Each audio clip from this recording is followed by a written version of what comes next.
దాత్రి టీవీలో మీ personal interview కోసం, వ్యాపార ప్రకటనల కోసం ఈ నెంబర్కి సంప్రదించండి. నమస్తే, వెల్కమ్ టు అవర్ ఛానల్. నేను మీ యామ్ని. మనకి ఎన్నో పొలిటికల్ ప్రొడక్షన్స్ గురించి, అసలు రిజల్ట్ అనేది ఏ విధంగా ఉంటుంది, ఈ విషయాల గురించి మనకి చాలా చక్కగా తెలియజేసిన శ్రీ ప్రముఖ జ్యోతిష్యులు శ్రీ అమరవ్ కశ్యప్ గారు మనతో ఉన్నారు. అయితే రీసెంట్గా చూసుకున్నట్లయితే తెలంగాణ ఆంధ్ర పార్లమెంట్ ఎలక్షన్స్లో అసలు రిజల్ట్ ఏ విధంగా ఉంటుంది, అసలు ఏం జరగబోతుంది, ఈ విషయాల గురించి కూడా మనకి ఖచ్చితంగా తెలియజేశారు. అదే రిజల్ట్ మనకు వచ్చింది కాబట్టి సో ఇప్పుడు నెక్స్ట్ రీసెంట్గా చూసుకున్నట్లయితే అమెరికాలోనే అసలు ఏ గవర్నమెంట్ వస్తుంది, ఇప్పుడు మనకి ట్రంప్ గవర్నమెంట్ వచ్చింది కాబట్టి ఎవరు వస్తారనే విషయాల గురించి కూడా తెలియజేశారు. నెక్స్ట్ మహారాష్ట్రలో బీజేపీ ఎలక్షన్స్లో ఏ గవర్నమెంట్ వస్తుందని కూడా మనకి తెలియజేశారు. కాబట్టి అయితే ఇప్పుడు రీసెంట్గా మనకి చెప్పాలంటే ఢిల్లీ ఎలక్షన్స్ జరుగుతున్నాయి. అసలు గవర్నమెంట్ ఏ విధంగా రాబోతుంది, అసలు వాటి పరిణామాలు అనేది ఏ విధంగా జరుగుతున్నాయి, ఈ విషయాల గురించి తెలియచేయడానికి ప్రస్తుతం మనతో ఉన్నారు. సో సార్తో మనం మాట్లాడేద్దాం. నమస్తే సార్. నమస్తే సార్. ఇప్పుడు మనకి ఢిల్లీ ఎలక్షన్స్ ఇప్పుడు జరుగుతున్నాయండి. అసలు నెక్స్ట్ ఏ గవర్నమెంట్ రాబోతుంది అంటారు, అసలు సిచ్యువేషన్స్ అనేది ఏ విధంగా ఉంటాయి అంటారు అక్కడ? ఇప్పుడు ఢిల్లీ ఎలక్షన్లో ప్రధానంగా ముగ్గురు కంటెండర్స్ ఉన్నారమ్మా. 3 పార్టీలు. ఆప్ పార్టీ అరవింద్ కేజ్రీవాల్ గారిది, తర్వాత BJP party and Congress party. So పార్టీల పరంగా చూసుకుంటే ఆప్ పార్టీ, బీజేపీ అండ్ కాంగ్రెస్ ఉన్నాయి. వ్యక్తుల పరంగా చూసుకుంటే ఆప్ పార్టీ అరవింద్ కేజ్రీవాల్ గారే దానికి నాయకత్వం, బీజేపీకి మోడీ గారు, కాంగ్రెస్కి వచ్చేసరికి రాహుల్ గాంధీ. వీరి ముగ్గురు ఇమేజెస్ మీదే ఆ ఎలక్షన్స్ ప్రభావితం అవుతాయి అన్నమాట. సో ఆప్ పార్టీ దగ్గరికి వచ్చేసరికి ఏం జరిగిందంటే వాళ్ళు గత 3 సార్లు నుంచి ఢిల్లీలో ఎలక్షన్లో నెగ్గుతూ వచ్చారు, అధికారం సాధించారు. దానికి అరవింద్ కేజ్రీవాల్ గారి జాతకం దానికి ఎక్కువ ప్రాధాన్యత వహించింది అన్నమాట. అరవింద్ కేజ్రీవాల్ గారిదేమో వృషభ లగ్నం, మేషరాశి, భరణి నక్షత్రం. సో ఆయనది లగ్నం రాజయోగ లగ్నం. దానివల్ల ఆయనకి యోగం వచ్చింది. ఆయనకి రాజయోగం ఇచ్చిన గ్రహం వచ్చి శుక్రగ్రహం అన్నమాట. లగ్నాధిపతి శుక్రుడు ఆయనకి మంచిగా ఉండి శుభం చేయటం వల్ల ఆయన పాలిటిక్స్లోకి రావడం జరిగింది.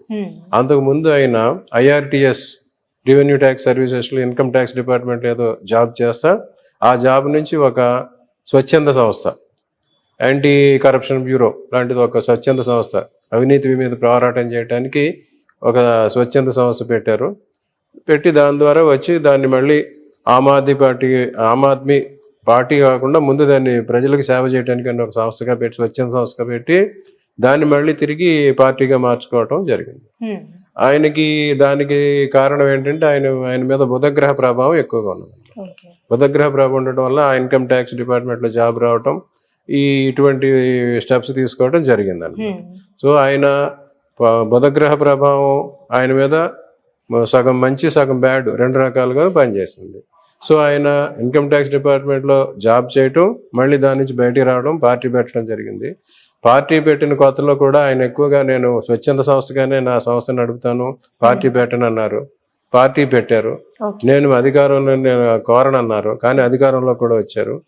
అలాగే ఎటువంటి తప్పులు, అవినీతి మీద ఏదైతే నేను పోరాటం చేస్తానన్నారో అదే అవినీతి ఆరోపణలో ఆయన కూరుకుపోవడం జరిగింది. సో ఇప్పుడు ఆయనకి దానికి వచ్చిన గ్రహగతుల కారణం ఏంటంటే ఆయనకి ఇప్పుడు గురుదశ నడుస్తున్నది. గురుదశలో ఆయనకి 40% అనుకూలం అనమాట, 60% ఆయనకు అనుకూలం కాదు. సో అందుకు ఏం జరిగిందంటే ఈయన బుధగ్రహ ప్రభావం సగం మంచి సగం చెడు ఉండటం వల్ల ఆయనకి ఇన్కమ్ ట్యాక్స్ డిపార్ట్మెంట్లో ఉద్యోగం రావటం, మళ్ళీ దాన్ని ఆయన వదిలేసి బయటకు రావడం జరిగింది. కానీ ఆయన మీద వచ్చిన మెయిన్ ఆరోపణలు అవినీతి ఆరోపణలకి, అవినీతికి ఇటువంటి రకమైన పనులు చెడు చేయించే గ్రహం వచ్చి బుధగ్రహం అన్నమాట. ఎవరైనా దొంగ లెక్కలు, ట్యాక్స్ ఎవేషన్, ఈ బ్లాక్ మనీ అటువంటి పోగు చేశారంటే వాటి కారకుడు బుధుడు అన్నమాట. సో అటువంటి తప్పులు చేసిన దానికి శిక్షించేవాడు గురువు. వీరికి గురువు అనుకూలంగా ఉండుంటే వాటి మీద శిక్షలు పడవు, కానీ గురువు అనుకూలం లేనప్పుడు ఆయనకి శిక్ష పడుతుంది. సో ఈయన అవినీతి ఆరోపణలతోటి అరెస్ట్ అవటం, జైలుకి వెళ్ళటం, మళ్ళీ బెయిల్ మీద రావడం జరిగింది.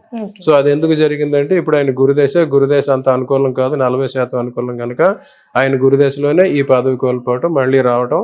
ఈవెన్తో సుప్రీంకోర్టు ఆయనకి కండిషనల్గా చీఫ్ మినిస్టర్ పోస్ట్ తీసుకోమని ఆయన తీసుకోకపోవడం జరిగింది. అంటే నెగిటివ్ ఇంపాక్ట్ ఎక్కువ ఉంటుంది. నెక్స్ట్ ఈయనకి మళ్ళీ గ్రహగతుల ప్రకారం ఆయనకి మళ్ళీ ఢిల్లీ చీఫ్ మినిస్టర్ అయ్యే అవకాశం లేదు. లేదంటారా? వాళ్ళు ఆయనకున్న రాజయోగం అయిపోయింది. ఈ గురుదేశ్ చివరికి వచ్చేసింది. చివరిలో గురువు ఇవ్వాల్సిన మంచి ఇచ్చాడు, ఆయనకి మళ్ళీ పనిష్మెంట్గా జైలు శిక్ష కూడా విధించాడు. సో అది మళ్ళీ ఈ గురుదశ అయిన తర్వాత మళ్ళీ ఆయనకి శనిదశ వస్తుంది. శనిదశ కూడా ఆయనకి అంత మంచిది కాదు. అందుకోసం ఆయనకి ఈ వచ్చే దశలో మళ్ళీ కష్టకాలమే ఉంటుంది. మళ్ళీ ఈ ఏవైతే కేసులు అయ్యి ఉన్నాయో వాటి మీద మళ్ళీ యాక్షన్ తీసుకోవటం, ఒక్కొక్కసారి మళ్ళీ జైలుకి వెళ్ళే పరిస్థితి కూడా కనిపిస్తుంది. ప్రెసెంట్ ఉన్న వాళ్ళు మళ్ళీ వచ్చే అవకాశం ఉంటారండి. ఇప్పుడు ఆయనకి ఇంకోటి ఏంటంటే ఆయనకి కాలసర్ప దోషంలో పుట్టాడు. ఆయన రాహుకేతు మధ్యలో ఆయనకి గ్రహాలు ఉన్నాయి. అందుకు ఆయనకి ఆరోగ్యం కూడా సరిగా ఉండదు. ఎక్కువగా దగ్గు, కాసరోగం అంటారు, అటువంటివి ఉంటాయి. సంవత్సరానికి ఒకసారి ఏదో వ్యాధికి ఆయన ట్రీట్మెంట్ తీసుకుంటా ఉంటాడు. సో ఆ దోషం ఒకటి ఆయనకు ఉన్నదన్నమాట. అందులో బంధనం కూడా ఉంటుంది. సో ఇవన్నీ క్యూములేట్ అయ్యి ఆయనకి వచ్చినాయి. ఆయనకి యోగం ఇచ్చిన గ్రహం వచ్చి శుక్రగ్రహం. ఆ శుక్రగ్రహ ప్రభావం ఆయన పాలిటిక్స్లోకి రావడం, చేయనన్ని పనులన్నీ చేసి చీఫ్ మినిస్టర్ అవడం కూడా జరిగింది. కానీ ఇప్పుడు ఇంకా ఆయనకి ఆ యోగం లేదు, అయిపోయింది. సో ఆయనకి మళ్ళీ ఢిల్లీ చీఫ్ మినిస్టర్ అయ్యే అవకాశాలు అంతగా కనిపించడం లేదు. ఇప్పుడు నెక్స్ట్ ఎవరు వచ్చే అవకాశం ఉందంటారండి? ఇప్పుడు ముందు మనం చెప్పుకున్నట్టుగానే 3 కంటెండర్స్ ఉన్నారు. బీజేపీ అండ్ కాంగ్రెస్ పార్టీ ఉన్నారు. బీజేపీ అంతా మోడీ గారి మీద నడుస్తుంది. మోడీ గారు గత పార్లమెంట్ ఎలక్షన్ లో ఆయనకు సొంతగా అప్పుడుగా 272 నంబర్ సీట్స్ ఆయనకు రాలేదు. దానికి కారణం ఏంటంటే అప్పుడు ఆయనకి కుజదశలో శనిదశ స్టార్ట్ అయింది. గురువు అప్పుడు ఆయన అనుకూలంగా లేరు. పార్లమెంట్ ఎలక్షన్ జరిగినప్పుడు గురువు అనుకూలంగా లేడు. శని అప్పుడు చతుర్థ స్థానంలో ఉండటం వల్ల ఆయనకు అంత ప్రజాదరణ తగ్గి, గురువు బలం కూడా లేకపోవడం వల్ల ఆయనకి అప్పుడు పార్లమెంట్ లో సరైన సీట్లు రాలేదు. కానీ తర్వాత ఆయనకి శుక్రుడు వచ్చాడు. అంతర్దశలో శుక్రదశ వచ్చేసరికి ఆయన పుంజుకుని మళ్ళీ హర్యానా ఎలక్షన్స్ లోను, హిమాచల్ ప్రదేశ్, జార్ఖండ్ ఎలక్షన్స్ లోను, మళ్ళీ మహారాష్ట్ర ఎలక్షన్ లో కూడా వాళ్ళ పార్టీ పుంజుకుంది. సో ఇప్పుడు కూడా ఆయనకి ఏం జరిగిందంటే కుజదశలోనే శుక్ర మహర్దశ కొంచెం చివరికి ఉందన్నమాట. శుక్రుడు ఆయనకి జన్మజాతకం ప్రకారం 10వ స్థానంలో ఉన్నాడు, వృత్తి స్థానం. సో ఆయనకి ఇప్పుడు ఇంప్రూవ్మెంటే ఉన్నదన్నమాట. బీజేపీ పార్టీకి ఇదివరకు కన్నా ఇంప్రూవ్మెంట్ వచ్చి ఎక్కువ సీట్లు వస్తాయి. ఒక రకంగా చూసుకుంటే తిరిగి అధికారంలోకి వచ్చే అవకాశం కూడా వాళ్ళకే ఉంది. సార్ ఇప్పుడు మరి కాంగ్రెస్ పార్టీ పరిస్థితి ఏమై ఉండొచ్చండి? కాంగ్రెస్ పార్టీలో నడిచేది మెయిన్ రాహుల్ గాంధీ గారి మీద. రాహుల్ గాంధీ గారిది కూడా ఇప్పుడు కుజదశ నడుస్తుంది.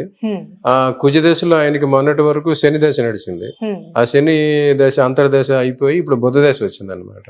ఆయన నక్షత్రం జ్యేష్ఠ నక్షత్రం, దానికి అధిపతి బుధుడే. సో ఆయనకి కొంచెం ఇంప్రూవ్మెంట్ వచ్చే అవకాశం ఉంది. ఆప్కి అయితే ఏవైతే సీట్లు తగ్గుతాయో ఆ సీట్లు బీజేపీ అండ్ కాంగ్రెస్ పంచుకునే అవకాశం ఉన్నది. ఆ టాలీలో కాంగ్రెస్ కి ఇంకొంచెం ఎక్కువ సీట్లే వస్తాయి. కన్సిడరబుల్ నెంబర్ ఆఫ్ సీట్స్ వచ్చే అవకాశం ఉంది. కానీ ప్రభుత్వం ఏర్పాటు చేసేంత అవకాశం వారికి కనిపించడం లేదు. ఇప్పుడు ఉన్న పరిస్థితులను బట్టి చూస్తే బీజేపీకే 51% తిరిగి బీజేపీ పార్టీనే ఢిల్లీలో ప్రభుత్వం స్థాపించడానికి 51% అవకాశాలు ఉన్నాయి. అంటే ఈ రెండు పార్టీలు 50-50 ఉన్నాయంటారండి. 51% బీజేపీకే అవకాశం ఉంది. ఆ పార్టీ కొన్ని సీట్లు రావచ్చు, కాంగ్రెస్ పార్టీ కొన్ని సీట్లు రావచ్చు. కొంతమంది చెప్పే విశ్లేషణ ఏంటంటే ఆప్ కాంగ్రెస్ కలిసి మళ్ళీ కోయిలేషన్ లో గవర్నమెంట్ ఫామ్ చేస్తారని అనుకుంటున్నారు. ఆ ప్రక్రియలో ఒకవేళ కాంగ్రెస్ కి ఎక్కువ సీట్లు ఇస్తే చీఫ్ మినిస్టర్ వాళ్ళు తీసుకునేలాగా, ఆప్కి వస్తే వీళ్ళు తీసుకునేలాగా ఆ ప్రయత్నాలు ఉన్నారు అనుకుంటున్నారు. కానీ అటువంటి అవకాశం కనిపించడం లేదు. ఆప్ పార్టీకి ఎక్కువ నష్టమే కలుగుతుంది. ఆ నష్టం బీజేపీ అండ్ కాంగ్రెస్ ఇద్దరు పంచుకుంటారు కనుక అల్టిమేట్ గా బీజేపీకే గెయిన్ అయ్యి ప్రభుత్వం ఏర్పాటు చేసే అవకాశం బీజేపీకే ఉన్నది. ఓకే సార్, అలానే ఇప్పుడు మనం చివరిగా మీరు ఆస్ట్రాలజీ ఇన్స్టిట్యూట్ అనేది చేయడం జరుగుతుంది కాబట్టి ఒకవేళ అప్రోచ్ అవ్వాలంటే ఏ విధంగా అవ్వాలండి? ఎవరైనా ఆస్ట్రాలజీ నేర్చుకోవాలి ఔత్సాహికులకి నేను astrology Kashyap astrology coaching centre అని చెప్పి వనస్థలిపురం హోటల్ ఎస్వైన్ గ్రాండ్ ప్రెమిసెస్ లో నడుపుతున్నాను. ఇక్కడ క్లాసులు జరుగుతున్నవి. ఎవరైనా ఈ ఆస్ట్రాలజీ నేర్చుకోవాలనుకున్న వారు ఇక్కడికి వచ్చి మీ కోర్సులు తెలుసుకుని అందులో జాయిన్ అవ్వచ్చు. అలానే మనకి స్క్రీన్ మీద నెంబర్ కూడా కనిపిస్తుంది కాబట్టి మీరు ఒకవేళ కలవాలనుకుంటే ఆ నెంబర్కి కాల్ చేయండి. ఇలాంటి మంచి వీడియోస్తో మళ్ళీ మేము ఉంటాను. ధన్యవాదాలు.